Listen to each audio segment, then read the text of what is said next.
Assalamualaikum warahmatullahi wabarakatuh. Saya Abdul Muhid, salah satu rombongan dari Jamiah Jaya Abadi Nur Iman dari Dukuwaru, Selawi, Pak. Yang mau saya tanyakan, dalam perjalanan suluk menuju wusul, ada satu ungkapan, yen atimu wis mati melakuo, yen atimu wis urip menengo. Maksudnya pripun Gus niku? Matur suwun. Wassalamualaikum warahmatullahi wabarakatuh. Waalaikumsalam warahmatullahi wabarakatuh. Mungkin guru sampean gak gelem jelasno. Takut golek bocoran niki nggih. Yen kuwi wis mati mlaku. Artinya gini, Pak.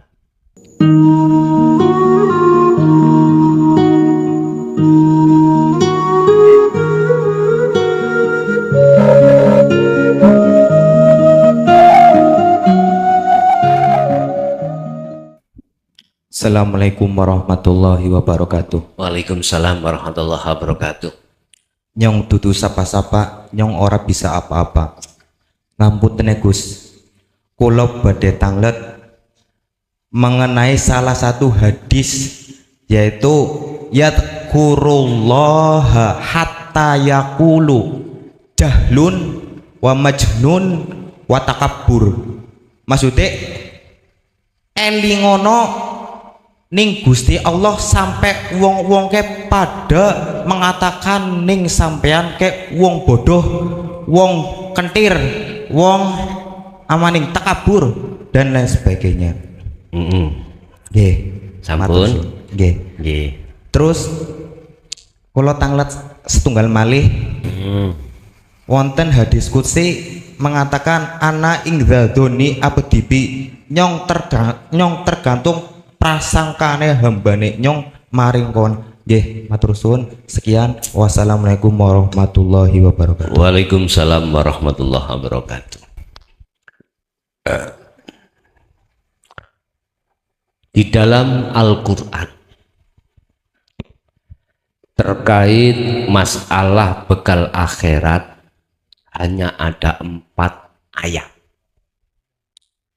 30 juz yang menerangkan tentang masalah bekal di akhirat itu adalah 4 ayat. Salah satunya di antara 4 adalah surat Toha ayat 14. Yang intinya tauhidmu kudu sampa illa ana. Itu ada kaitannya dengan zikir. Aqimis sholat lidzikri eling, ingat. Bukan ingat itu yang dimaksud mengucapkan la ilaha illallah, la ilaha illa huwa, la ilaha illa anta, la ilaha illa ana. Bukan yang dibaca itu, bukan. Ini tah wadah, Pak. Yang saya baca itu wadah. Wadah itu tempat. Gampangane apa yo? Organisasi lah. Organisasi.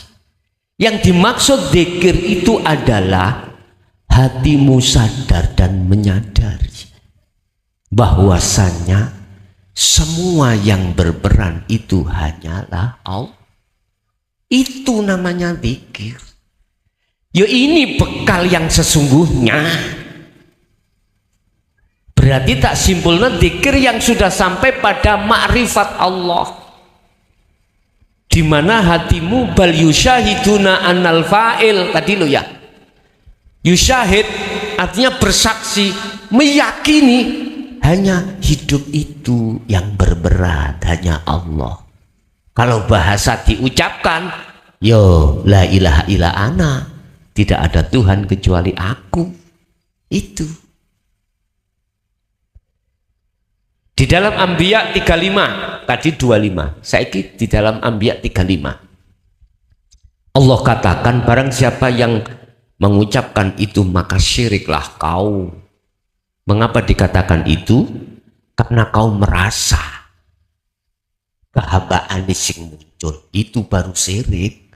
Dan ini pernah dikatakan oleh Fir'aun, ana rabbukumul a'la, aku adalah Tuhanmu yang agung.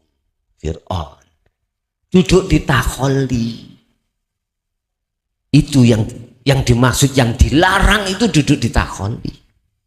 Kalau ucapannya beliau Syekh Al-Khalat, ucapannya siapa ning Indonesia ini? Syekh Siti Jenar, benar. Ana al-haq la fi jubati illallah. Saya adalah Allah. Lah, saya katakan benar, di dalam diri Al-Khalat Syekh Siti Jenar itu makhluknya sudah tiada. Yang berucap siapa? Allah sendiri. Cuman orang lain tidak tahu, nggak mengertilah kau, akhirnya kau tersesat. Yaitu akan menjadikan fitnah. Tadi pertanyaannya dikir yang sampai di situ.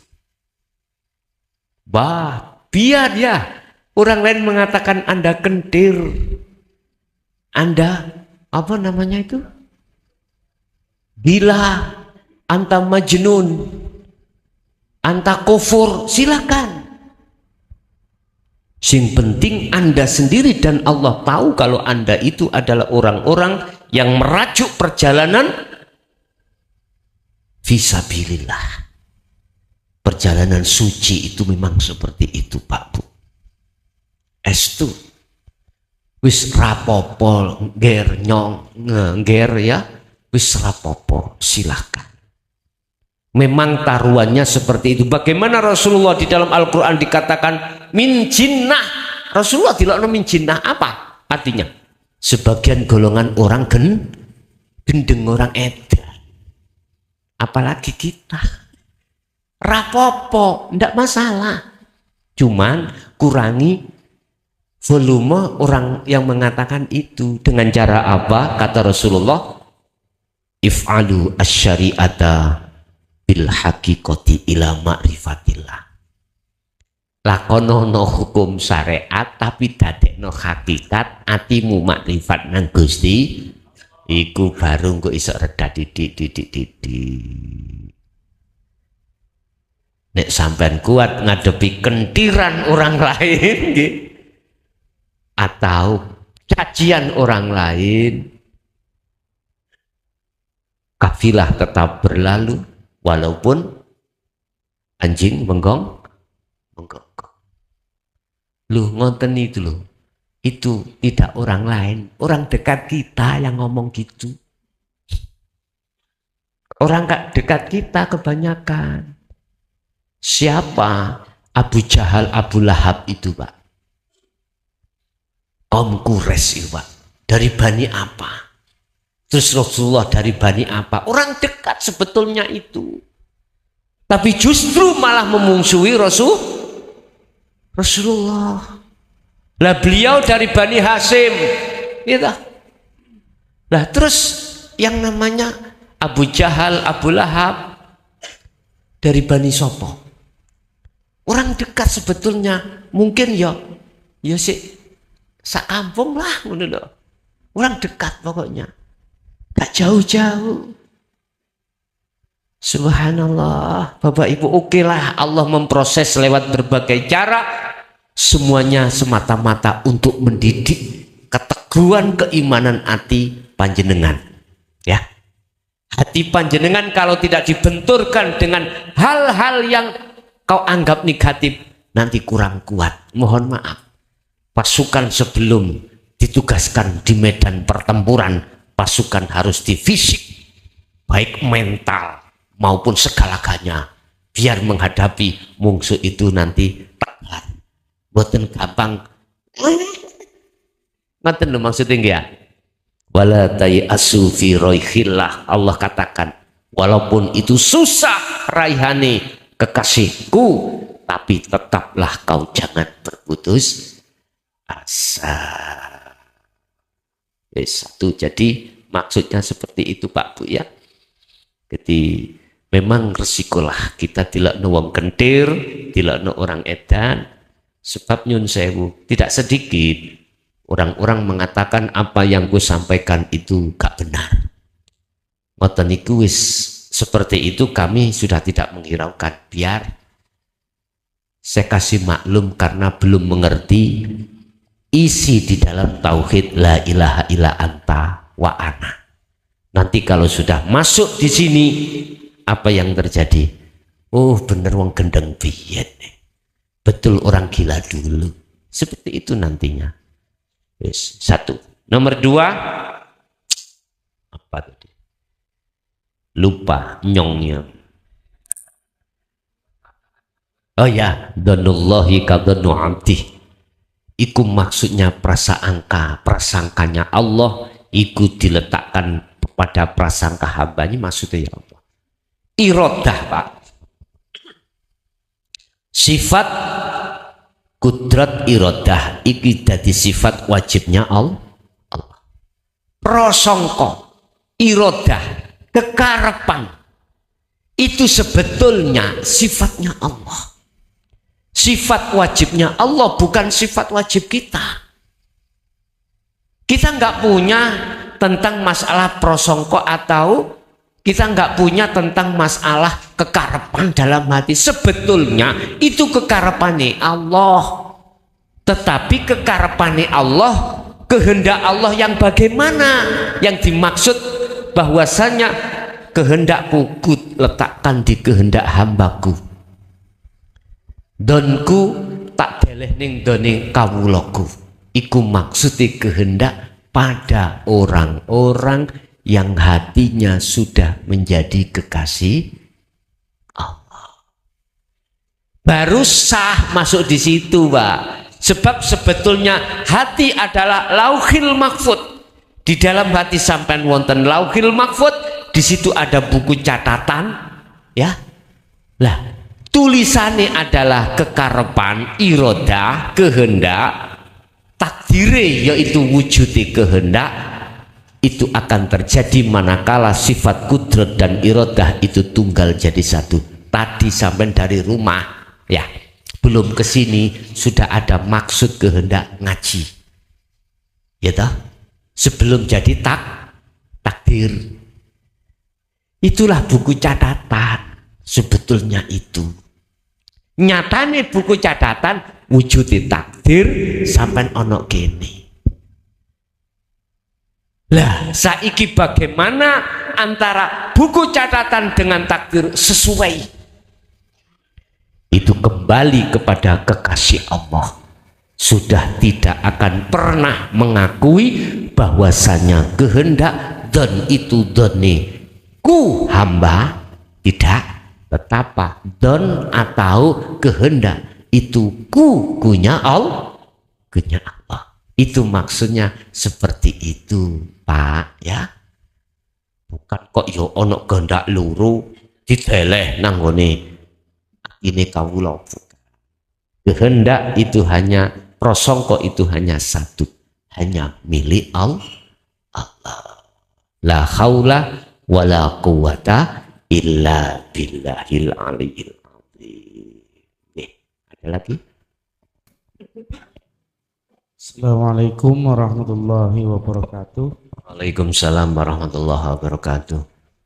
Matur sembah nuwun wektalipun kaping kekali kula saged pinanggih kalian panjenengan Gus. Ingkang dalu sakmenika kula nyuwun dipun terangaken kanthi gamblang napa ingkang panjenengan ngendikaaken teng tahun 2025 ingkang sampun panjenengan ngendikaaken. Ben sedaya kula lan kalih bapak-bapak lan ibu saged gamblang lan napa kedahipun kula ngadepi perkawis ingkang ajeng dumugi teng 2025 ben saged neteki kalian Allah. Setunggal niku kekali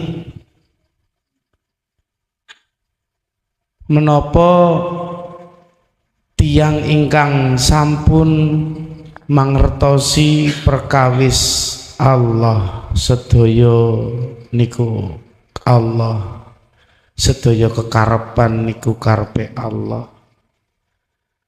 Menika ngantos sak leres-leres saged ngeraos bahwa sedayane niku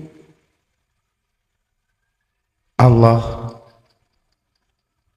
niku ananging tiang niku dereng saged musyahadah mlebet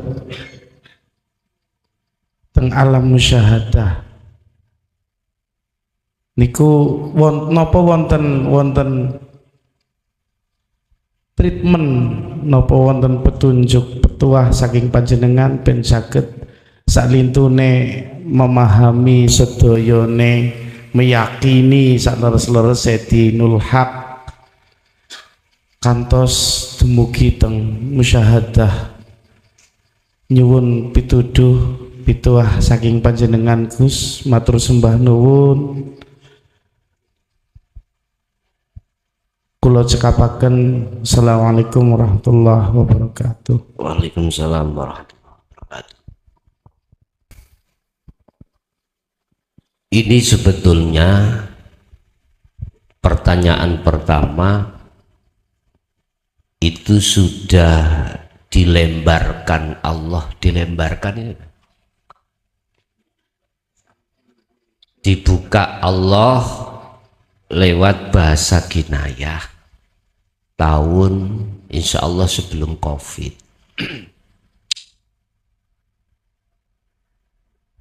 Apa makna di belakang 2025 itu maksudnya?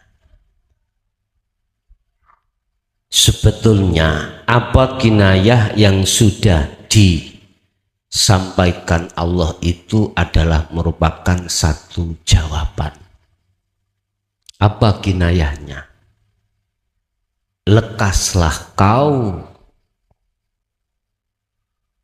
syuhud pada Allah sebelum tahun 2025.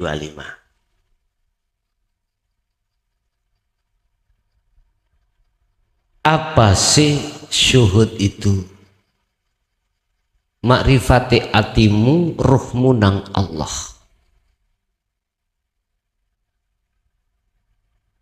Sebelum terjadi hal itu ada keterjadinya sebuah kiamat, ya. Secara hakikat, apa kiamati secara hakikat? Musnahnya duniawiyah di dalam jagatnya hati. Ini isyarat sudah. Harga mati terjadi terlebih dahulu kiamat.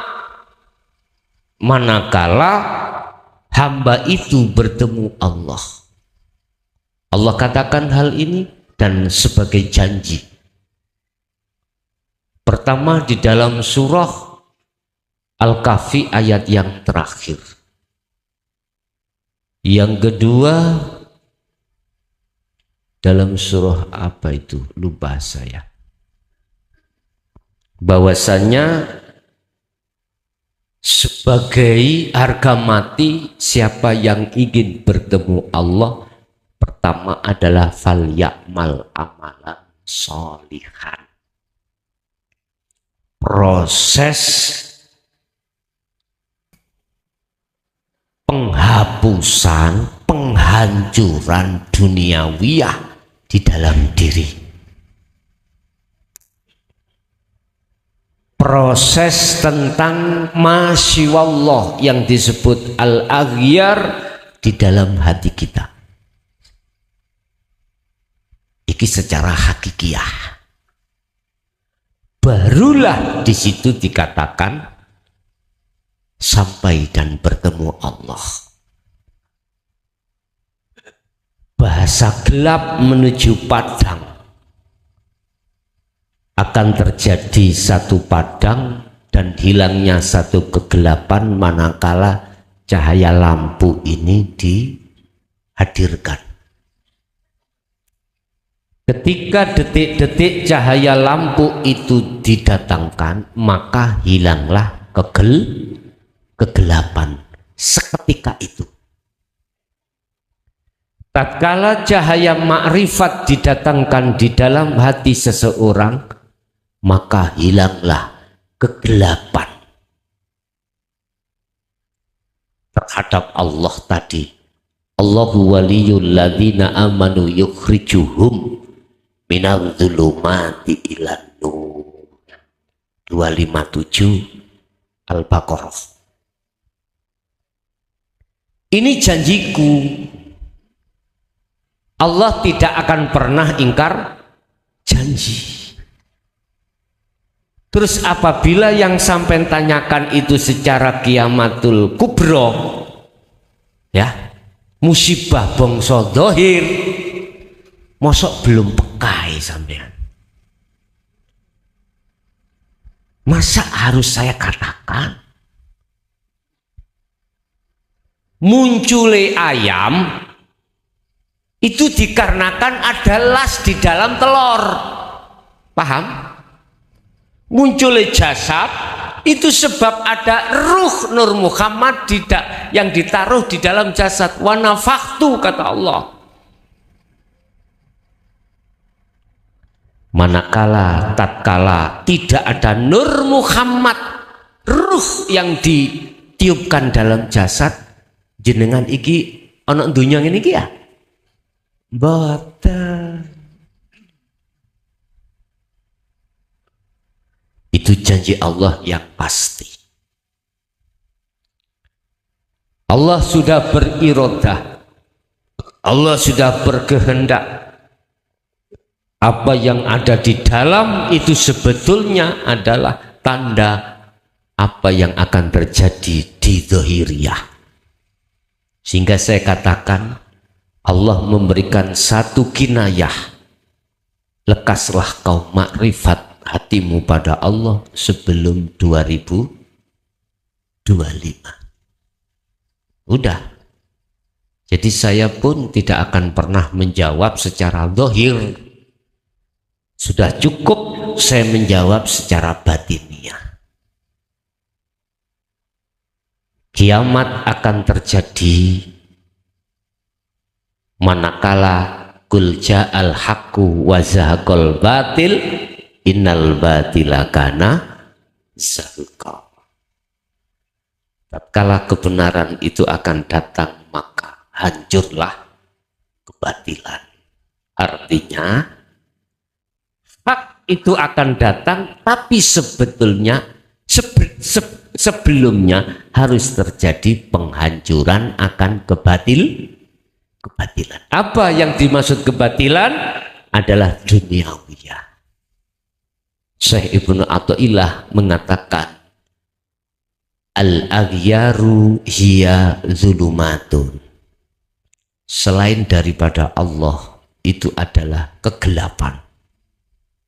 Zulumat ini dihancurkan dulu baru jenengan bisa bertemu Allah. Dalam syariat dikatakan hamba akan bertemu Allah, satu-satunya jalan harus menjalani satu kematian terlebih dulu. Sebetulnya itu Pak termasuk kinayah. Kinayah itu mateni akumu di dalam dirimu sendiri. Baru akan muncul akunya Allah, kebenaran al-haq iku mau. Ketika sudah sampai ke musyahadah, Allah kelompokkan menjadi 3 kelompok karena merupakan satu proses. Ini pertanyaan yang kedua yang disebut golongan ahli makrifat pada Allah yang dalam Al-Quran Allah sebut sebagai waliullah al-auliya, kekasih Allah. Ini ada 3 golongan Pak. Satu, beliau musyahadatul fana atau ya musyahadatul fana. Kedua, musyahadatul kamil. Ketiga adalah musyahadatul baqa.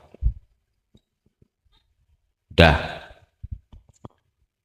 Proses kita sebelum ke musyahadah maqam ma'rifat Allah itu kita biasanya dihadapkan maqam ihsan di muraqabah ya.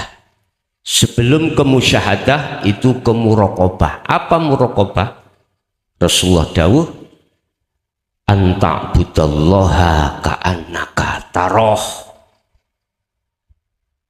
Olehnya kau menyembah menghadap Allah seakan-akan kau melihat Allah. Itulah yang kumaksud rasa tadi Pak. Syu'arul basyirah. Yakin kalau semua yang berperan, yang memerankan aku, sampai aku bisa rukuk, sujud, duduk, hatimu yakin ada satu iman nur cahaya kuat. Kalau itu Allah yang menggerakkan. Dan itu muraqabah. Kalau kau tidak bisa melihat Allah, seakan-akan kau dilihat Allah. Itu namanya ihsan di dalam muraqabah. Tapi ihsan di dalam musyahadah, inilah jenengan yang hati sudah kehilangan keakuan hamba, yang muncul keakuan Allah. Itu ada 3 kelompok. Satu kelompok musyahadatul fana, artinya 24 jam 1 hari 1 malam sedikit sekali jenengan iki hati duduk di musyahadah niki ngakokno akone Allah sik gelek ati iki apa kecocok petik akune selain Allah. Wis. Ini proses dan tidak salah. Terus proses kedua, manakala zikir ini sudah dianggap Allah sampai cukup di dalam fana, Allah memindahkan Anda di golongan kamil. Kamil kebalikannya lebih besar 24 jam. Waktu demi waktu Anda itu selalu teringat pada Allah. Artinya selalu makrifat Allah. Tapi sih ono kepleseti. Yo gak salah. Iki proses. Proses yang terakhir adalah bako. Inilah Bapak Ibu. Bako itu sudah baik tidurnya maupun terjaganya. Hati selalu makrifat pada Allah. Yang disebut makom maksum ada di sini. 1 dan 2 itu dimasukkan Allah di dalam makom mahfud, makom di mana masih kepreset, tapi gak salah karena proses. Pertanyaannya, adakah tip untuk selalu teringat pada Allah? Ada. Apa itu? Gunakanlah nafasmu. Setiap nafasmu, keluar masuk nafasmu, pergerakan apapun, pendengaran apapun, melihat apapun, gunakan hatimu. Fakotistam sakabil urwatil wuthqa lam fiso malaha. Al-Baqarah 256. Pegang teguhlah tali Allah itu. Apa? Adzikru bisiril asrar. Terus wis gak apa-apa, nanti keplicuk-plicuk enggak apa-apa, terus no. Nanti dengan sendirinya tanpa kau kode itu jalan sendiri. Apapun nanti Allah akan memindahkan sendiri Pak. Kalau tidak sampai ke maksum, nggak bisa. Kita kalau masih di fana atau di kamil, mboten saged. Sik kadang ucul, kadang kecoan, kadang ucul, kadang kecoan. Ngaten. Tapi kalau sudah di maksum, ada di bakok pun beda lagi. Lah, secara teori tipnya adalah setiap napas gunakan Anda untuk berzikir sirul asrar. Entah dzikir sirul asrar ikut duduk di dzikir sir atau di dzikir jahri, silahkan. Yang penting sirul asrar tetap jalan. Begitu. Oke, ada lagi? Bismillahirrahmanirrahim. Assalamualaikum warahmatullahi wabarakatuh. Waalaikumsalam warahmatullahi wabarakatuh. Langsung saja Gus, ini tentang keluarga. Apa namanya?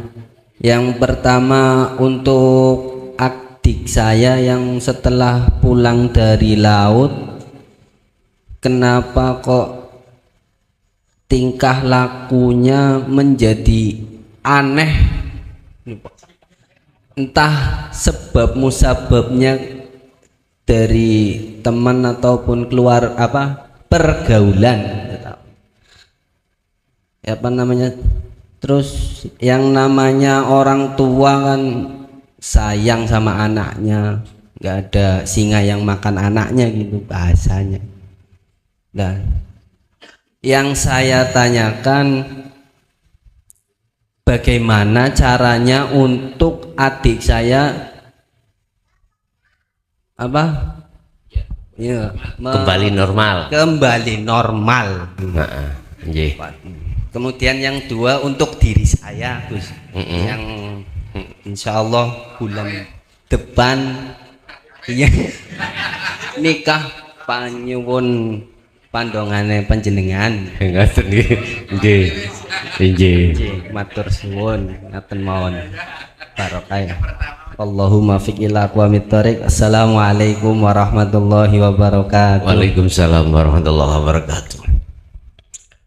Orang yang lupa ingatan yang berkaitan dengan akal ada dua hal, Pak.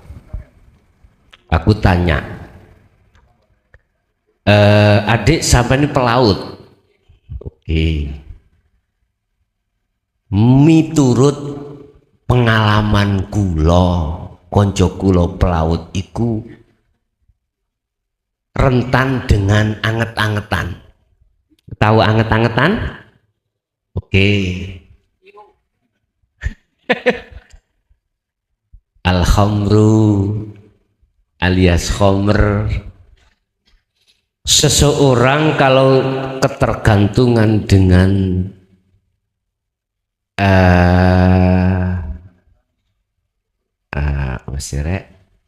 apa bahasa polisi ku? Duduk situ sing narkoba. Nah, narkoba kan jenisnya macam-macam ya. Ada narkoba jenisnya itu pil ya, ada narkoba jenisnya sabu-sabu SS itu ya, dan lain sebagainya. Coba ditanya, apakah ketika saat di laut itu sering kena narkoba? Tanya ya, nanti tanya terhadap adik, kalau nggak cukup teman-teman, sebab biasanya itu yang bersangkutan nggak pernah ngaku. Kita tahunya dari teman dekat. Kalau itu memang asal muasal kena narkoba, larinya harus ke rumah sakit jiwa untuk mengembalikan, menyetabilkan, menenangkan otak yang sudah terpengaruh dengan narkoba. Saraf ya. Itu satu. Harus dibawa ke dokter ya. Kalau di Jawa Timur itu ada Pak Menur, kalau di Malang Lawang, Itu ada dosisnya Pak Dewi untuk menenangkan adik sampean yang sampean anggap sudah gak wajar. Tapi nggak ngamuk-ngamuk toh, nggak marah-marah. Lah, jenengan mengatakan sudah aneh itu maksudnya dari segi apa?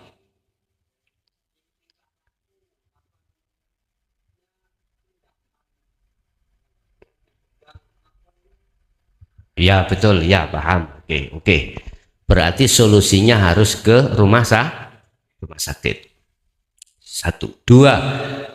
Kalau itu tadi ditimbulkan dari, mohon maaf, aku juga gak tendeni loh ya, boten nakut-nakut tindak.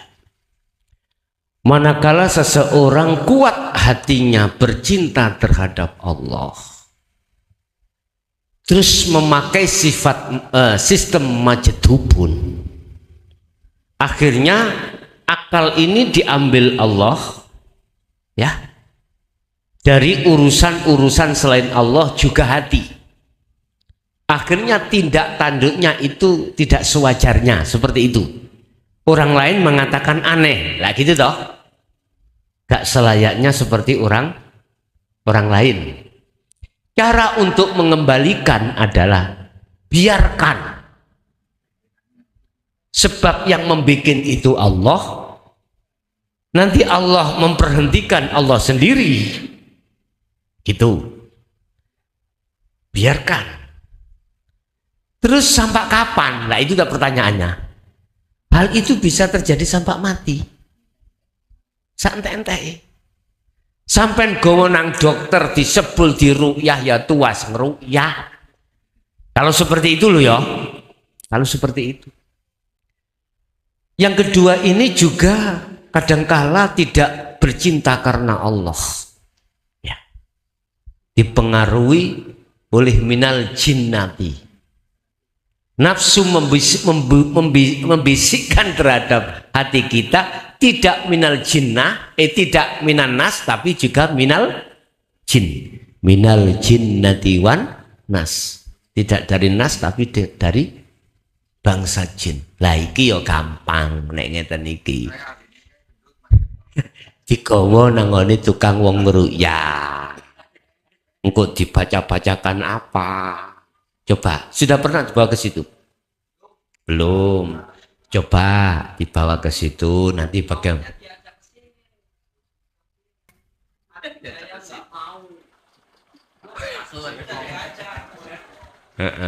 Ya sudah, nanti kapan aja kalau mau. Gitu aja kok repot. Ya? Gitu aja. Satu. Yang kedua, oke. Bulan berapa? Akhir 12. Pilihan sampai apa pilihan orang tua? Alhamdulillah. Udah. Sebelum panjenengan akdu nikah, sekarang diberikan Allah sinyal itu adalah salah satu kewajiban nanti yang harus kau kenalkan pada Allah. Itu tanggung jawab sampean. Tanggung jawab sampean yang dituntut Allah pertama adalah kau ajak kemana istrimu. Artinya hatinya kau ajak ke dunia, ngurusi dunia, atau kau ajak ngurusi pada Allah. A'rif nafsaka wa auladaka wa azwazaka billah. Kenalkan anak istrimu pertama kali pada Allah. Sehingga mengapa sih ketika anak lahir langsung disuruh ngadani lan ngomati lah gitu toh, untuk mengenal pada Allah terlebih dahulu. Jangan langsung dilepokno dangdut terus ngene ojo.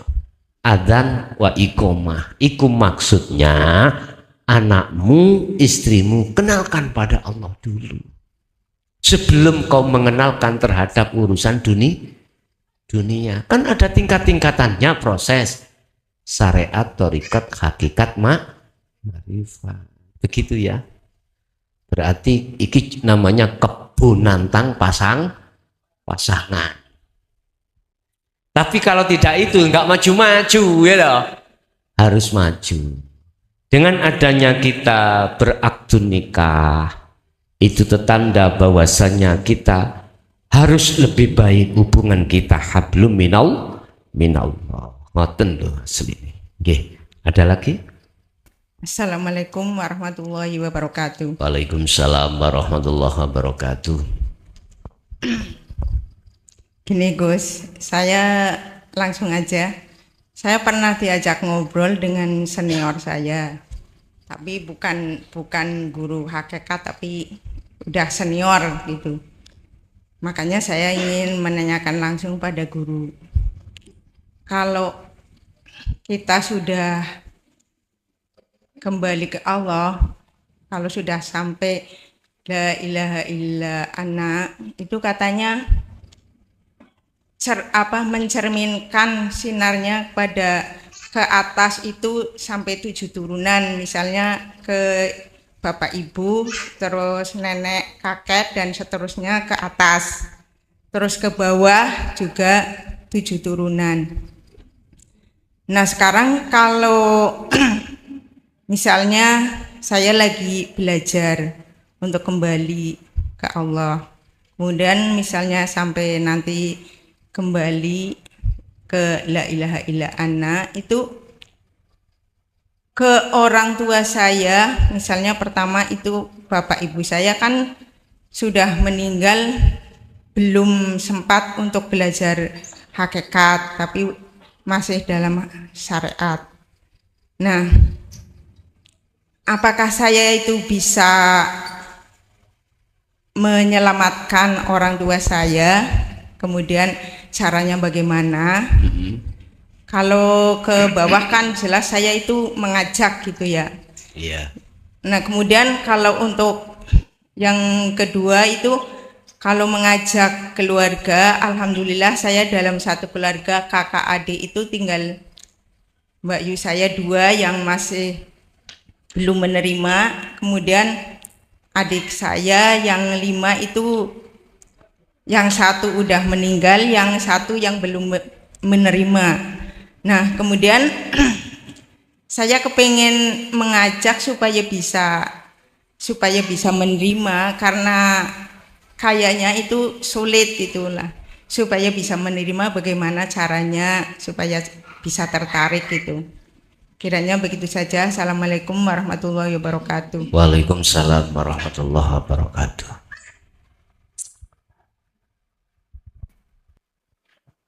Mangkana fi hadhihi a'ma fahuwa fil akhirati a'ma wa adallus sabila. Barang siapa saat di dunia hatinya masih gelap buta terhadap Allah, terus meninggal, maka di alam barzah atau di alam akhirat pun buta terhadap Allah alias gelap. Wa adallu, dan lebih sesat apane sabilan jalannya. Memang orang yang buta secara fisik misalkan, itu yang ada adalah gelap. Walaupun siang hari disuruh ke jalan tetap mengatakan gelap. Akhirnya tidak tahu mana jalan dan mana yang bukan. Dah, ini sudah janji Allah yang sudah di cover dinas di dalam Al-Qur'an. Mengenai orang tua kita yang pada saat dulu belum sampai ke situ misalkan, terus jenengan ini ada satu kesadaran tentang pengikutan ajaran Rasul, akhirnya sampai mengikuti, sampailah Anda di maqam musyahadah atau di tauhid la ilaha illa ana. Apakah bisa menolong dan menyelamatkan orang tua? Lah gitu toh. Jawabannya gini. Tidak ada sesuatu yang tidak ada itu bisa menolong terhadap yang ada. Apalagi yang tidak ada. Bahasanya, orang dikatakan makrifat, orangnya sudah tidak ada.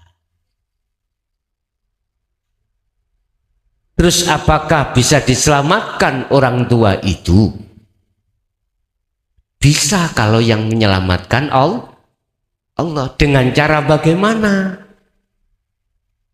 Anda harus sampai ke makrifat, terus sampai iki membawa persoalan atau soal, ud'uni astajib lakum, kalimat iki untuk jenengan hidangkan pada Allah yang isinya orang tua saya diampuni dosanya.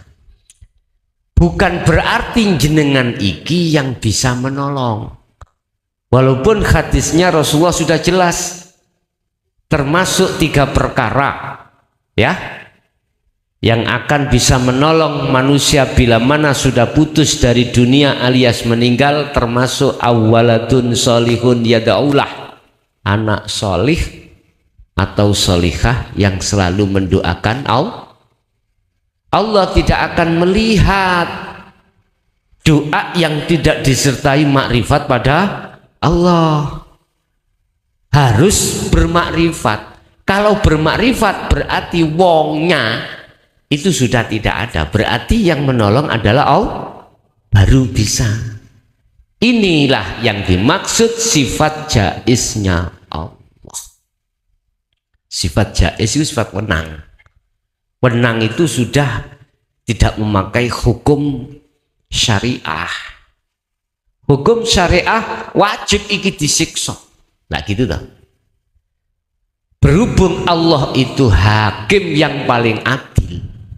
Kalau hakimi ngomong tak sepuro, siapa yang bisa protes? Sifat jaiz turun itu memang secara prosesnya itu ada hukum sebab akibat atau sebab musabab. Apa? Anak tadi. Tapi bukan maksudnya anak yang bisa menolong orang tua. Sama dengan syafaat Rasulullah terhadap kita. Bukan perkara Muhammad makhluk itu bisa menyelamatkan kita, tapi sebetulnya Allah. Jadi jangan minta pertolongan terhadap Muhammad, tapi mintalah pertolongan kepada Allah. Itu yang benar. Rasulullah sendiri sudah mengatakan, aku sama dengan kau, sama makhluknya. Artinya aku juga bisa menolong kau. Yang bisa menolong adalah Allah. Cuman bahasa syariate, syafaate Allah itu ketepatan diizinkan dilewatkan Rasulullah secara syariat. Ning asline dari Allah langsung. Sampeyan ikuti aturan yang syariat, kaifiyahnya, caranya, khususon ila sapa ya Allah, ampunono dosane kesalahane, bukalah mata hatinya, ruhnya dari dosa-dosa itu. Al-Fatihah. Otomatis toh sampean kan nek dikatakan makrifat di situ kan bukan sampean sing nolong. Allah lah di situ baru bisa terjadi. Yang kedua, bagaimana caranya saya menyampaikan ke bawah kita, anak-anak orang dekat kita, biar itu bisa diterima? Hanya mohon maaf Pak, Bu, hidayah Allah yang akan menentukan. Ya, walaupun sering kaya apa kita katakan terhadap anak itu, tetapi tidak disertai hidayah Allah yang diterima, maka sampai kapanpun dia tidak akan pernah mau. Bahasa proses, wejangane guru bersamaan hidayah Allah diterima, baru di situ akan dia sadar. Secara tahapan tauhid Pak ya, untuk mudah diterima, sampaikan dasar-dasar tauhid dulu. Meliputi apa dasar tauhid? Meliputi pertama, rukun Islam, rukun iman, sifat, wajib, mokhal, jaiznya Allah dari sudut pandang hakikat, berikan terhadap beliau. Itu proses pertama. Setelah itu pengembangan. Laksana kita membuat rumah, tidak mungkin toh genteng langsung kita pasang, harus pondasi terlebih dahulu. Makanya kemarin di Jember saya katakan ada pondasi tauhid bagi pemula yang harus diketahui di dalam channel YouTube kami Ponpes Jaya Baru.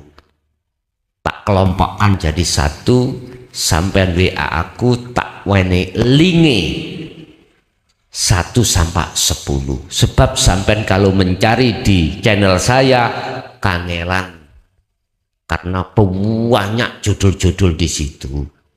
Ora urut ngoten. Kayak ngeten iki bahasane ya wis melalui pondasi dan lain sebagainya.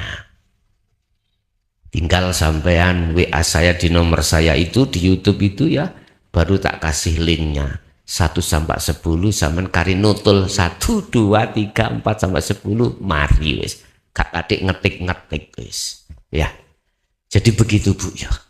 Jadi tetap sampean harus berkomitmen dengan apa yang telah dikatakan Allah, jangan ditinggalkan ya, jangan ditinggalkan, jangan berputus asa. Nanti kalau sudah dia menerima hidayah dari Allah bersamaan itu, aku yakin dia akan menerima. Begitu. Ada lagi? Assalamualaikum warahmatullahi wabarakatuh. Saya Abdul Muhid, salah satu rombongan dari Jamiah Jaya Abadi Nur Iman dari Dukuwaru, Selawi, Pak. Yang mau saya tanyakan, dalam perjalanan suluk menuju wusul ada satu ungkapan, yen atimu wis mati melakuo, yen atimu wis urip menengo. Maksudnya pripun Gus niku? Matur suwun. Wassalamualaikum warahmatullahi wabarakatuh. Waalaikumsalam warahmatullahi wabarakatuh. Mungkin guru sampean gak gelem jelasno. Takut. Golek bocoran iki ya.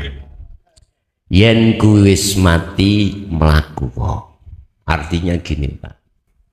Mati dalam hal hati ini, ruh ini. Yang disebut mematikan duniawiyah, meng-off-kan duniawiyah. Itu suluk sampean itu proses di dalam dzikir rasa di situ. Bukan dzikir sir, dzikir rasa, sirul asrar itu. Di dalam sirul asrar itu kan ada dzikir rasa, dzikir iman itu, terus dzikir ketemu, habis ketemu menyatakan syu'arul basirah, ainul basirah, hakul basirah. Jikalau hatimu sudah mati melakuwo, artinya duniawiyah dalam hati sampean iku fanakanlah. Melakuwo berarti mohon maaf, ruh inilah yang akan disebut ruh yang hidup, hati yang hidup. Walaupun jenengan gak melaku, ya melaku dewe. Artinya bahasa melaku, teruskan sampai kau pada fana udzikri, sampai terhadap gung lewang liwung, sampai terhadap jenengan iki makom musyahadah, sampai terhadap jenengan iki sudah tidak ada lagi sebutan. Itulah alam kelanggengan. Itulah alam, kalau bahasa syariat itulah alam rahmat Allah. Kalau bahasa Nabi Muhammad itulah yang disebut yang disebut Sidratul Muntaha Mustawa. Kalau Nabi Musa disebut Bilwadil Muqaddasit Tuwa. Apa? Bukit lembah yang disucikan. Itulah Baitullah, hakikate omai Allah. Bait omah Allah, Allah omai Allah. Artinya itulah hakikate masjid itu ada di situ. Yang kedua, kalau hatimu apa sih? Urip menengok. Nah, secara otomatis kalau jenengan sudah sampai pada Allah nanti, otomatis menengo. Artinya menengno iku apa? Nafsu yang ada dalam diri kita dulur papat iki Pak ya. Nafsiyah, amarah, lawamah, mutmainah, jinak, bahasanya jinak. Menengno iku jinakno. Jinak ini tidak akan bisa untuk mengeridu kita. Karena apa? Kita sudah di zona aman, di zona urip. Niku kalau bahasa wadah tauhid, kalau sudah sampai pada la ilaha illa ana, itulah hidup. Otomatis menang. Semuanya tidak akan pernah bisa melakukan apapun. Inilah pengertian la haula wala quwata illa billah. Tidak ada satu keadaan apapun, kekuatan apapun kecuali hidup di situ. Otomatis Pak. Walaupun gak meneng ya meneng dewi. Itu kalau sudah sampai di situ Pak ya. Istilah orang Solo si salik iku tidak boleh putus asa. Terus ojo didelok sakliyane Allah, justru matikan semuanya. Baru di situ akan muncul akunya Allah. Setelah mematikan selain Allah termasuk akunya diri sendiri. Kalau sudah sampai pada akunya Allah berarti wadah tauhid la ilaha illa ana, maka itulah hidup yang sebenarnya. Otomatis diam sampai diparingi Allah takdir sing gak enak gak iso protes Pak, mboten saged, estu saged. Di dalam keluarga kita ada yang dimakan dan nggak bisa protes, diem ya. Dikasih Allah takdir qobdi apapun baik pada diri kita maupun orang dekat kita nggak pernah protes pada Allah, nggak pernah, karena sudah hidup, sudah tahu semuanya itu Allah. Misalkan sampai jualan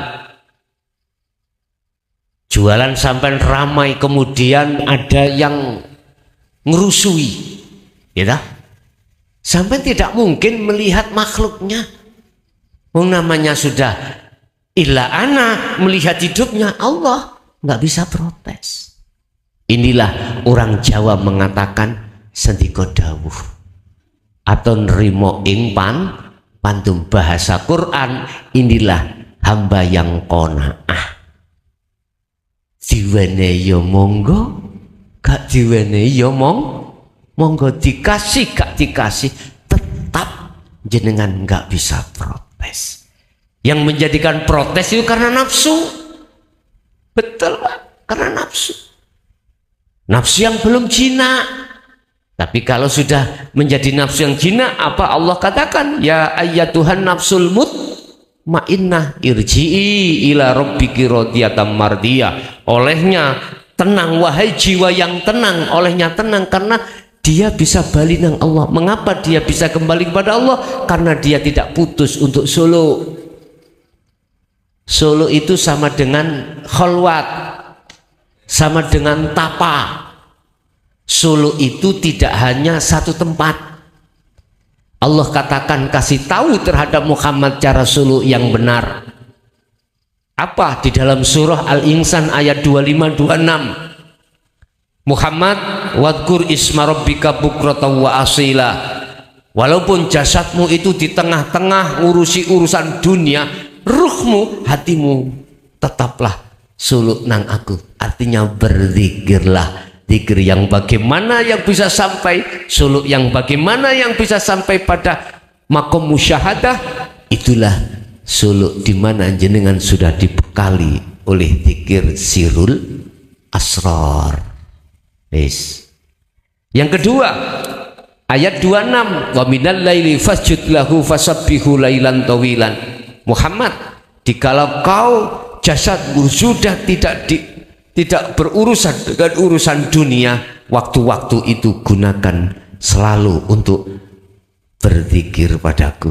Bahasa berzikir di sini adalah fasjud lahu fasabbih. Lewat sujudmu menjadi zikir, lewat bertasbihmu menjadi zikir itu, ingat yang kami maksud adalah rasa iman dalam hatimu yang sudah tidak menyebut nama, sifat ataupun lainnya. Begitu Pak ya.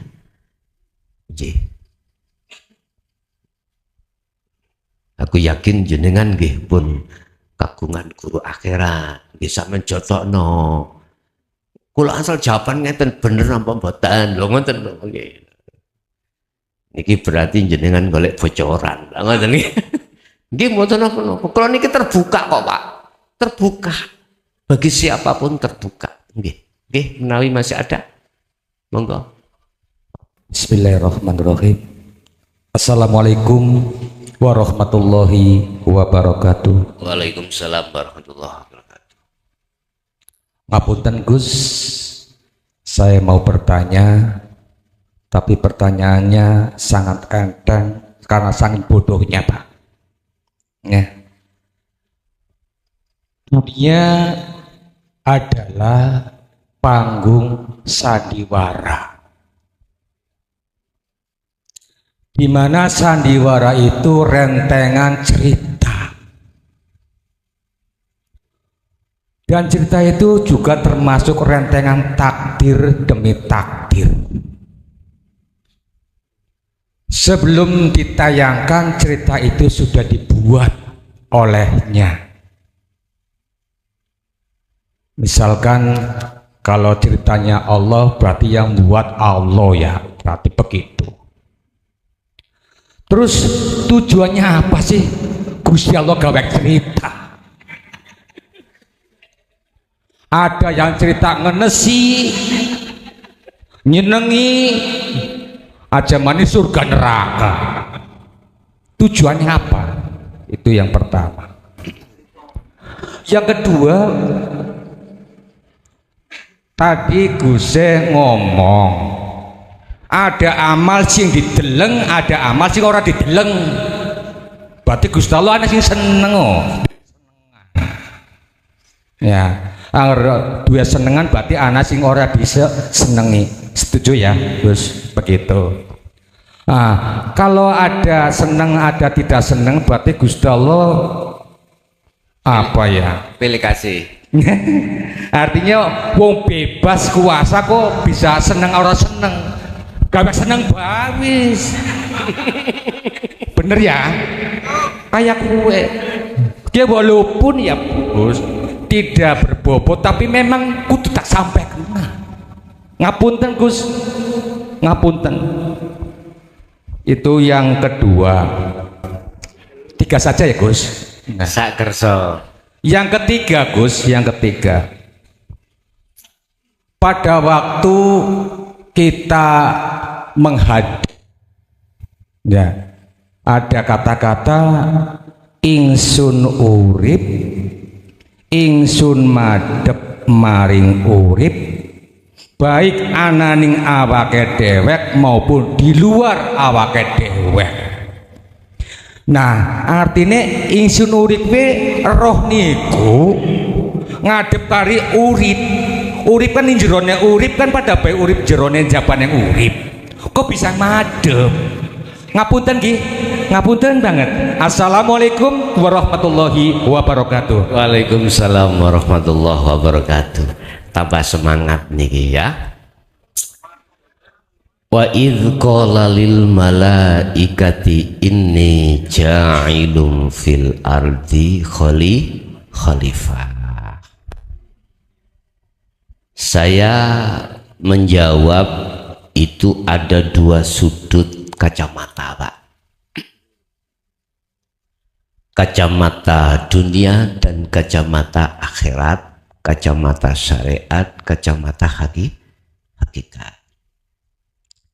Satu pertanyaan, nyapo Gusti Allah kok gawe cerita sing macem-macem, tujuannya nyapo sih? Nah gitu. Apa tujuannya? Pertama, dari surat Al-Baqarah tadi Allah dawuh sebelum menjadikan Adam itu Allah gampangane berkonsultasi. Bahasane ngomong nang para malaikat. Ini bahasa syariat sih ya, kacamata. Kat aku iki arepe ndadekno makhluk ning bumi. Jenenge menungso, namanya manusia, yang maksudnya kujadikan sebagai khalifah. Apa sih khalifah? Pemimpin.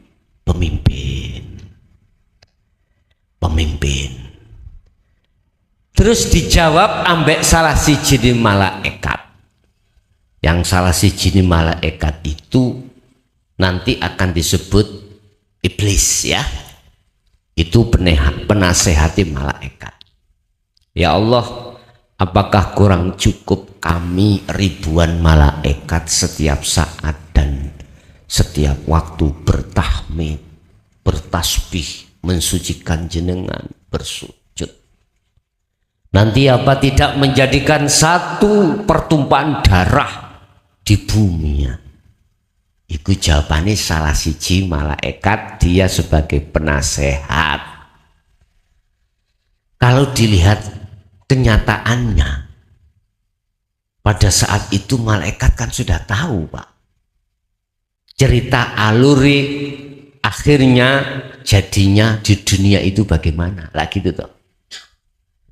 Yang perlu kami garis bawahi di sini, khalifah adalah pemimpin. Menjadi pemimpin di atas bumi ini. Manusia itu akan beranak pinak ya. Dan disitulah dia akan mengarahkan untuk menyembah menyang aku. Pertama Adam, berarti sapa sing dipimpin? Anak dan istrinya. Yes. Dipimpin untuk menyembah pada Allah. Tapi di situ ada cerita dua anak yang kembar. Kembar laki perempuan. Syariate beliau dinikahkan, nggak apa-apa, tunggal sekandung, tapi kembarannya harus tidak sama. Qabil ambek Habil. Singkat cerita, iblis iku mau nggodha nang kuwi, akhirnya salah satu di antara anak namanya Qabil itu mengikuti arahannya, jalannya iblis atau setan itu.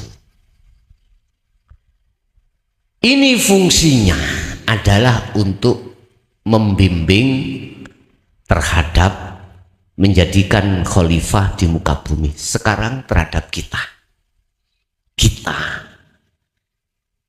khususnya seorang laki ya, seorang suami,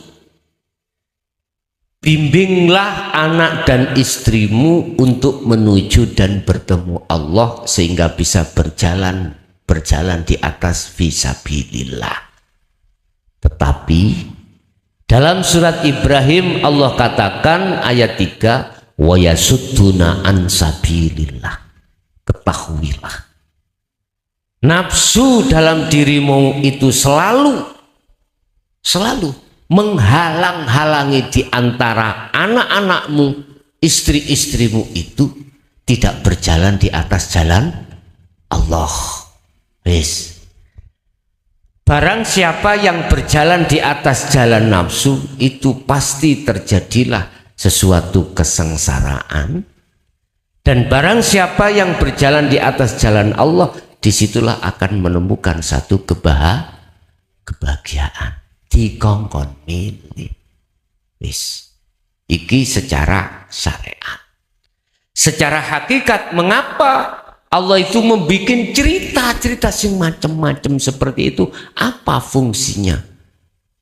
Padahal urip ning dunya iku laibun walahwun, seperti sandiwara. Gini Pak, kembali kepada ayat khalifah tadi. Di dalam diri sampean itu ono dulur wa, Itu yang disebut jiwa. Dalam bahasa Quran nafsu, Pak. Nafsu nafsiyah dan amarah itu dimasukkan sifat yang namanya sifat basariyah. Sifat yang cenderung untuk mengikuti nafsu yang mengarahkan pada jalan nafsu. Kita disuruh bimbing. Disuruh bimbing. Yang kedua, ada nafsu lawamah dan mutmainnah, yang ini dimasukkan sifat basiroh, yang cenderung sifat basiroh itu mengajak berjalan di atas jalan Allah. Lah terus ruh ini sebagai raja, manakala raja itu bisa dipengaruhi oleh nafsu nafsiyah ambe amarah, maka cerita lakoni kita itu mesti sengsara. Tapi manakala munculnya sifat basiroh itu yang mempengaruhi ruh sebagai raja, maka akan terjadilah satu kebahagiaan. Iku laibun walahwun. Dikatakan laibun walahwun itu, mohon maaf, koyoke la ono nggih, ning sejatine ora ono. Justru sing ngomong ono ikulah yang masuk di dalam sifat basariyah, akhirnya sengsara. Justru sing bahagia yang masuk tidak ono, otomatis sing ono mung Gusti Allah, ikulah yang bahagia. Akhirnya dalam istilah Al-Quran, sapa sing nandur ya kuwi sing ngunduh. Siapa yang menanam itulah yang menuai. Bapak Ibu hadirin, apa maksudnya Allah nggak cerita kaya ini ki? Semata-mata Bapak Ibu, secara hakikat itu bentuk mempraktekkan janji kita pada Allah. Apa janji kita pada Allah sebelum kita dijadikan manusia? Yang disebut namanya ruh. Alastu birabbikum, hei arwah, betulkah aku Tuhanmu? Nggih. Sok kuwi muja-muji, bercinta, menyembah mung aku, nggih. Akhirnya Allah dawuh wa nafahtu, dan kutiupkan rohku itu terhadap jasad kai. Seret, akil balik, akhirnya diuji. Kalau mengikuti sifat basiroh, loloslah. Kalau mengikuti sifat basariyah, itu tadi. Makanya ada bahagia, ada sengsara. Itu sing ngrasakno nyong dewe, bukan orang lain. Nyong dewe, bukan orang lain. Bapak Ibu, sehingga mengapa disinilah butuhe Rasulullah diletakkan ke bumi ini, minadzulumati ilan nur, untuk menyelamatkan jiwa-jiwa ini yang terseret di dalam alurnya sifat basariyah. Kalau ini dibiarkan, muncullah hasud, muncullah riya, muncullah takabur, dan lain sebagainya. Jadi nek kalau ditanya apa maksudnya dan tujuan Allah, liyabluwakum ayyukum ahsanu amala, untuk menebus janji kita. Benar tak awakmu tak kei amanah, kalimat iki suk estu kita jalankan. Akhirnya apa yang terjadi? Kita sebagai anak turune Nabi Adam persis kayak Nabi Adam. Apa Nabi Adam? Kena bujuke rayune iblis lah ngoten nggih. Allah katakan, dam wala taqrabah hadis sajarah, kau ingin terus hidup selamanya di surga. Kalau bahasa kita akhirat langgengan. Nggih, situ ojo kok apa namanya kok langgar aturan teko aku. Apa itu? Wala taqrabahati sajaroh. Jangan kau dekati pohon itu. Manakala kau mendekati, kau akan kepingin. Kalau kau kepingin, kau akan berupaya untuk mencari bagaimana caranya mendapatkan. Akhirnya Allah nyeluk iblis. Iblis. Tak uji ini Adam kae. Siap diuji. Apa isine iblis? Kebalikan dari apa yang dikatakan Allah. Kalau Allah mengatakan sepanjang kau nggak makan, sepanjang itu kau tetap selamanya di surga. Kalau di surga nggak ada cerita Pak, kayak gini nggak ono, nggak ada cerita ono si bojone wong selingkuh bojone, nggak ada, ono surga kabeh gitu. Tapi asbabun nuzul, sebab-sebab munculnya satu ayat itu ada sebabnya. Apa itu? Allah kan tadi dawuh sebelum Adam didadekne, Allah kan wis dawuh wa idz qala lil malaikati inni ja'ilun fil ardi khalifah. Wau lo konsultasi ambek malaikat. Adam kan belum ada, ya ta? Belum ada. Lah, asbabun nuzule Gusti Allah iki mang ngusir Adam ambek iblis nang gone donya iku karena kae mau ndadekno mau. Diuji ajang. Akhirnya apa? Ringkas cerita, iblis ngomong, "Dam, khuldi iku kan maknane kekal." Iya. Kuwi nek gak mangan khuldi yo gak kekal ning kene. Kan kebalik, Pak. Kebalik. Akhirnya apa yang terjadi? Iblis lali. Adam lali ambek pesene Allah. Lali. Akhirnya mendekat nang pohon, akhirnya kepingin mendapatkan. Akhirnya diusir lah gitu toh terjadi. Sampai kali kula lali. Kok gak lali? Gak mungkin. Sampai niki sholat kelingan perkara sak liyane Gusti Allah, gak mungkin. Lali nek kita dulu roh itu janji yang koyo ngono iku. Anak kecil-kecil ini masih ingat yang belum balik. Ini jangan kau masukkan di akal, tapi di hati. Dia masih makrifat Allah. Tapi ketika akil balik, sampai kali kula tak takoi, dhisik kuwi ditakoni ku eling ngabiyen. Mboten nek. Lah ngoten nggih. Tidak merasa. Tapi nek gak merasa, mengapa Quran kok muncul? Kalau tidak ada satu perjanjian, nggak mungkin muncul ayat ini. Akhirnya Rasulullah dawuh dielingno. Ger, dulu awakmu janji nang Gusti Allah, kuwi ben eling nang Gusti Allah, nyoh kuwi trapno ajaran iki. Akhirnya diterima. Oh iya, itulah namanya nyembah sejatine ana kuno artine apa? Eling.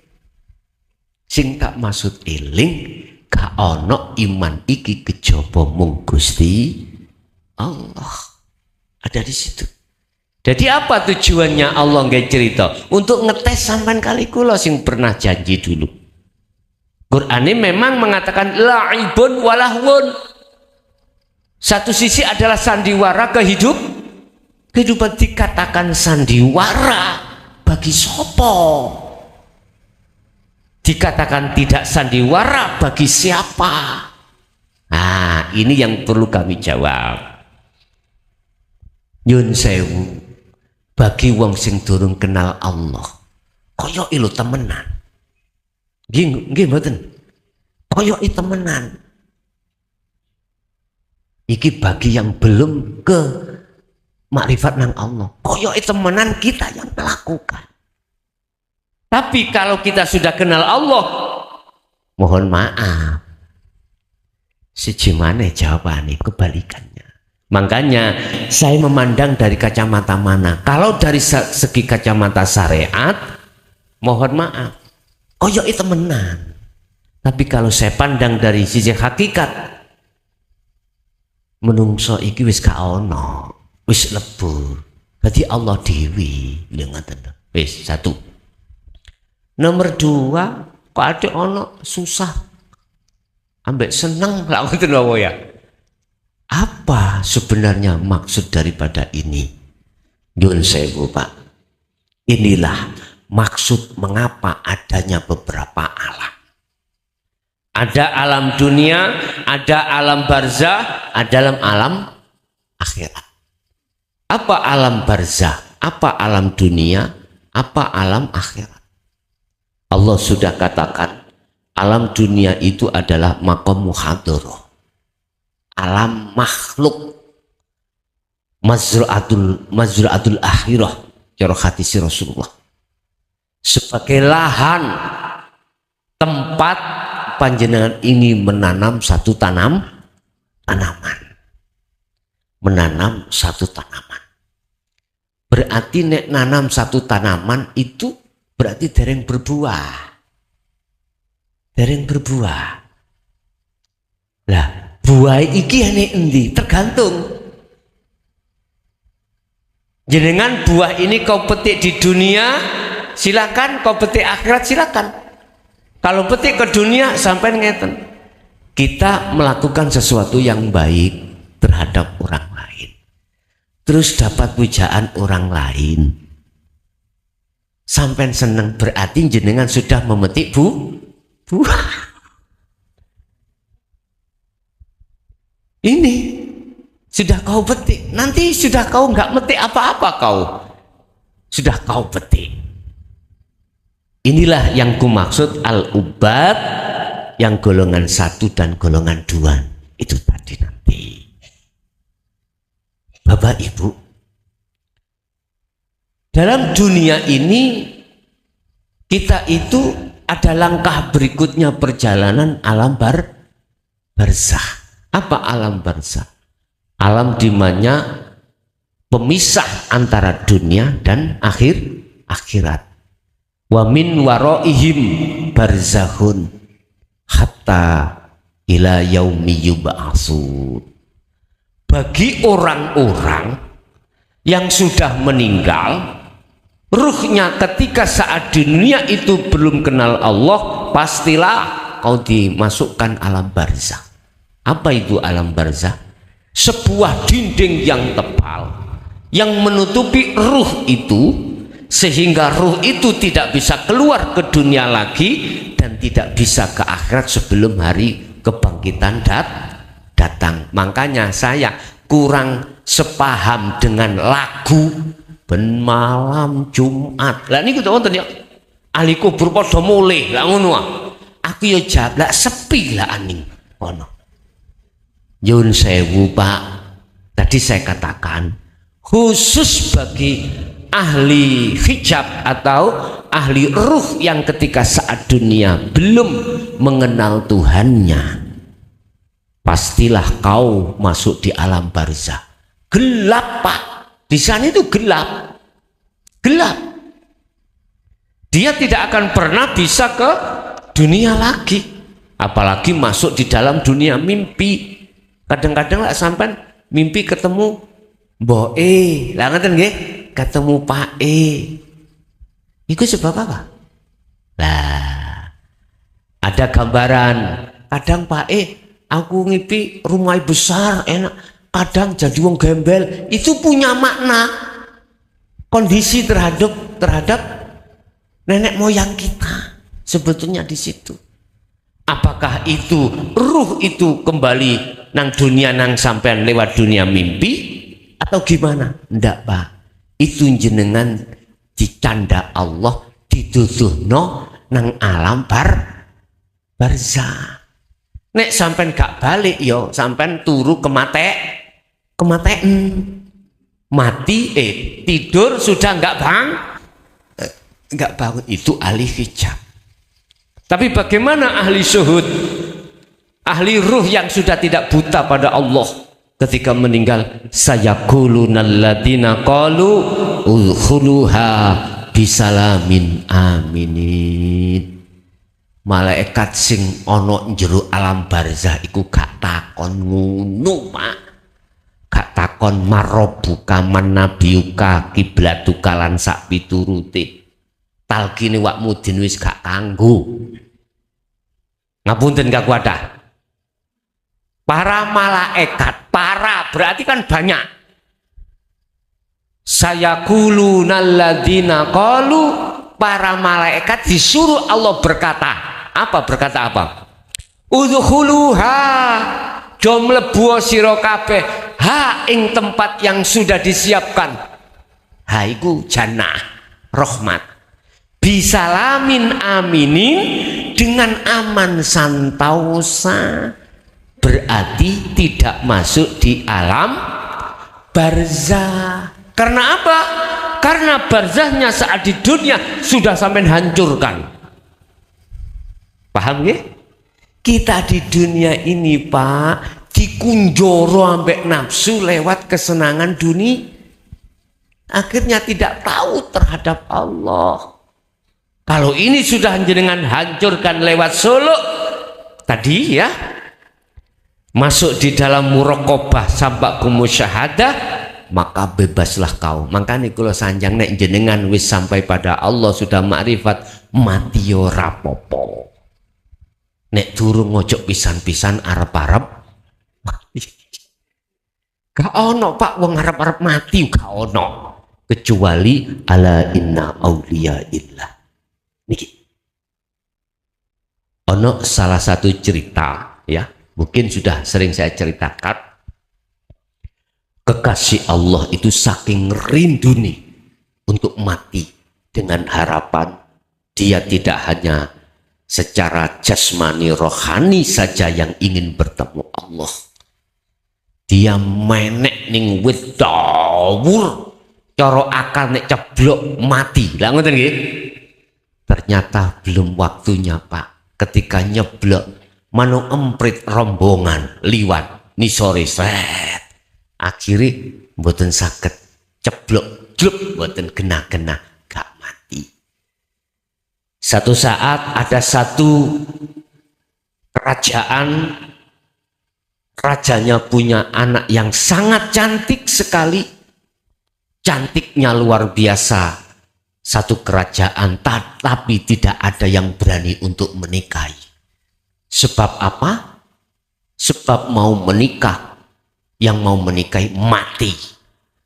Ya belum sampai qabil tu nikah dinikahna uzawizuka, belum dinikahna wak mudin mati. Akhirnya wedi sak negara itu. Krungu ana kekasih Allah kepingin cepet mati, daftar Pak. Ngoniku moro seret. Nakokno namanya mukhadoro. Dipethukno. Wah cantike Pak. Cara wong sak Tegal ngono, kan sing ngalahno, wis mesti kepencut. Boso wis ketemu mulih. Oh kok durung mati? Nah ngono ya. Oh kok bae nek pun nglamar khitbah.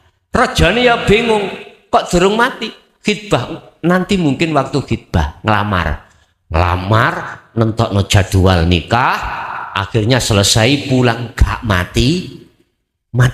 Padahal sebelumnya itu seneng tok nih langsung bisuke mati, belum nakokno. Wis akhirnya jatuhlah pada waktu akdu nikah. Rajanya ngomong ning atine, mungkin waktu nikah langsung mati. Ngoten niku mbasa sudah dijawab qabil tu nikahaha wa tazwijaha bil mahril mazkur, gak mati. Sak negara iku bingung. Rajane nggih bingung iki menungso apa jin. Ngoten. Wis bingung. Terus ndelala masih beliaunya nggih bingung kok gak mati. Akhirnya apa, Pak? Ketika merawani. Ngerti merawani nggih sampean? Apa bahasanya di sini? Malam pertama ya. Malam pertama terjadi hubungan intim, malaikat Israel turun. Malam pertama. Akhirnya apa yang terjadi? Gelut Pak. Aku suwe njaluk mati-mati gak kok pateni, enak-enake kok langsung kate sik entenono dhisik. Dikon ngenteni. Tunggu dulu. Takdir oleh takdir akhirnya apa? Israel nggak mau menunggu sesuai perintah. Akhirnya apa yang terjadi? Gelut Pak. Beliau ambil malaikat Israel. Malaikat Israel jenis kekasih Allah Pak. Lebih daripada malaikat. Dicekel gulune dikeprek no cagak. Lisuh kabeh langsung balik nang Allah lapor. Gusti wonten kawula jenengan sing ndablek gak kena dijupuk. Ngoten. Akhirnya cerita kula mari dikeplek-keplekno lis yo tak dipijeti Gusti Allah wis suke tak paranane dhewe. Akhirnya apa Pak? Ketika saat sudah selesai malam pertama, Allah rawuh sret dijukuk dhewe mek Gusti Allah. Iku maksudnya para kekasih Allah sing jabut itu bukan malaikat Israel, tetapi Allah langsung kalbarki. Rasulullah iku mang oleh nyangke isarah kalbarki ketika wa inna ilahi rojiunnya itu seperti kilat. Akhirnya anak kekasih Allah itu muncullah namanya Syekh Abdul Qadir Jailani. Ya apa? Berarti ngeten Pak, jenengan nek dereng duwe anak waktu nggawe biyen kok durung koyok kekasih iku ndamel maneh situngkas ya. Jadi madhepan nang Allah sik dunungno ati nang Allah, tajalikan nang Allah. Ketika saat sebelum melakukan hubungan intim tajalekno rawuh nang Allah. Akhirnya kok muncul jenengno anak sampai nek lanang Syekh Abdul Qadir Jailani. Abdul Qadir wonten mawon jenengno kuwi engko Syekh katut dhewe pokoke gak Syekh wetan ya, pokoke gak Syekh wetan setan niku lho Pak. Bon, itu yang kedua. Jadi apa kok nggawe seneng gawe gak seneng semata-mata itu untuk ngelompok akan jenengan kali kula iki antara golongan ahli hijab dengan ahli suhud. Untuk yang ketiga apa tadi lupa saya apa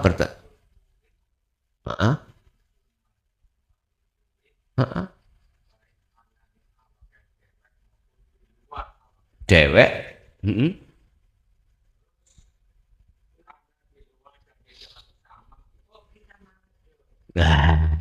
ngeten iki berarti proses Pak ya.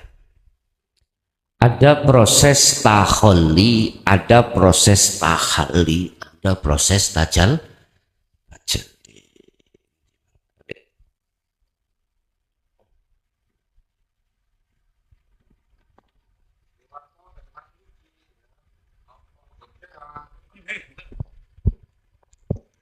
Ada proses taholli, proses tahalli, proses tajalli. Apa taholli itu? Taholli adalah di mana di jagatnya hati sampean kali kula iki dereng kenal Allah. Masih ada dua Pak. Ada ingsun hamba yang disebut makhluk, ada ingsun Allah utawa urip yang disebut Kang Moho Suci. Di situ jenengan kali kula iki selalu memenangkan ingsunnya makhluk. Iki proses Pak ya, proses dulu. Segala hal apapun yang terjadi itu hati ini beriman selain Allah yang berperan. Contoh apa ini namanya Pak? Laron yang mabur-mabur. Taholli itu adalah iman kita yang menuduh yang berperan adalah laron itu. Ya, oke. Tinggal kedik sedikit demi sedikit. Ini taholli. Lah, Allah di situ memberikan satu pengajaran namanya tahalli. Apa? Proses penafian iman yang terhadap laron. Lah, ketika tahalli inilah terjadilah surat Al-Hadid ayat 3. Ada istilah dohir, ada istilah batin. ada istilah jobo luar, ada istilah dalam. Ini masih berlakunya kalimat madhep, masih berlaku karena masih ada sebutan jobo jero, luar dalam, awal akhir, huwal awwalu wal akhiru wadzahiru wal batinu.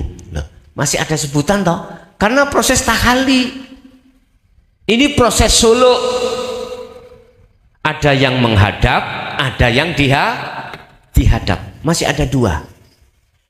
Terus bagaimana status surat Al-Ikhlas ayat 1, kul katakan Muhammad huwa utawi hidup iku Allah, secara syariat disebut Allah iku ahadun tunggal. Bagaimana bisa sampai ke tunggal? Akhirnya diberikanlah satu ajaran namanya tajalli.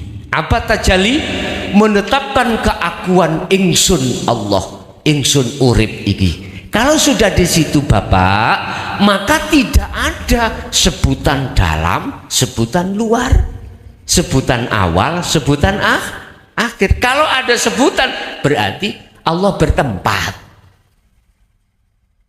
Berarti Allah bertempat. Padahal Allah tidak butuh tempat. Lah, kalimat bertempat ada awal, ada akhir, ada dalam, ada luar. Itu hukum yang berlaku di tahalli. Ketika suluk, makanya kocotoriko ada istilah robito. Apa robito itu? Menghadirkan wajah sang mursid. Iki konco-konco tarika lho Pak nggih. Gak apa-apa, nggak apa-apa karena memang proses tahalli. Tapi ojo duduk di situ terus, maksudku itu ngono. Solokmu itu kudu harus kewusul. Bisanya kewusul, Anda harus memegang atau membawa kunci kemusyahadah apa? Adzikru bisiril asror. Ojo dzikir sir khafito yang masuk dalam latifah pitu, ojo. Ya kudu harus membawa dzikir sirul asror, baru Anda akan sampai ke alam kelanggengan, alam sawiji, alam ahad, alam musyahadah. Baru kalau tidak membawa adzikru bisiril asror, mohon maaf loh, tak ingatkan loh, saya menjadi korban puluhan tahun.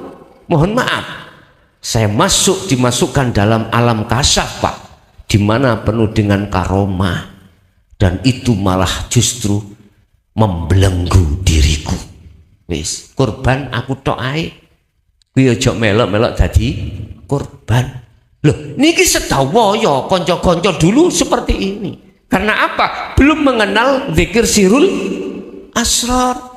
Disirino, dirahasiakan oleh guru-guru kita. Mengapa beliau merahasiakan? Nyun sewu, jangankan guru saya anggap sebagai orang lain. Wong tuwa kumbahku dhewe lho jawab ngene. Ya wis ngono ngger aku biyen golekane sorok, kudu kuwi ya kudu ngerti sorok gitu we. Akhirnya ya tidak bulanan, tahunan muter-muter koyok bal bekel niku lho. Ngerti? Mumet jalan di tempat. Tapi pada akhirnya di situ pasti akan dibuka Allah sendiri. Tinggal kita butuh waktu lama apa waktu cepat. Makanya iki wis 2025 wis sedang tak kayak waktu cepat. Makanya mengapa saya berani mengatakan dengan terang-terangan tentang sirul asror? Karena waktu sudah sedikit, karena waktu tinggal sedikit, dan itu semuanya semata-mata juga karena Allah, karena urusan beliau-beliau yang nggak mau buka, bukan urusan saya, bukan urusan saya, dan saya hormati, dan saya tidak akan pernah menyalahkan, karena dulu memang saya juga begitu. Jawabnya mbah saya juga begitu kok. Apa? Memang tak kayak gini kuwi cek ngerti soro. Ngoten lah. Saya sendiri nggak mau jenengan soro. Laksana saya misalkan sebagai orang tua punya anak wakeh, wis anakku tak totoni rek, omah tak gaekno dewe-dewe, sembarang tak siapi nyambut gawe, cek kari plek, lu ngoten lho. Lah, ada orang tua yang berprinsip seperti itu loh Pak ya. Nyambut gawe wong tua iku wis mbuh omsete digedhekno kanggo noto anak sok cek gak mikir nemen-nemen urusan tuh dunya. Ada yang seperti itu, ada yang berpedoman iku urusane dhewe, aku sok matek yo gak tak gawa. Lah ngoten nggih. Monggo iku urusane wong tua dhewe. Jadi itu tidak akan pernah ada jobo jeruk kalau sudah sampai pada akhlak.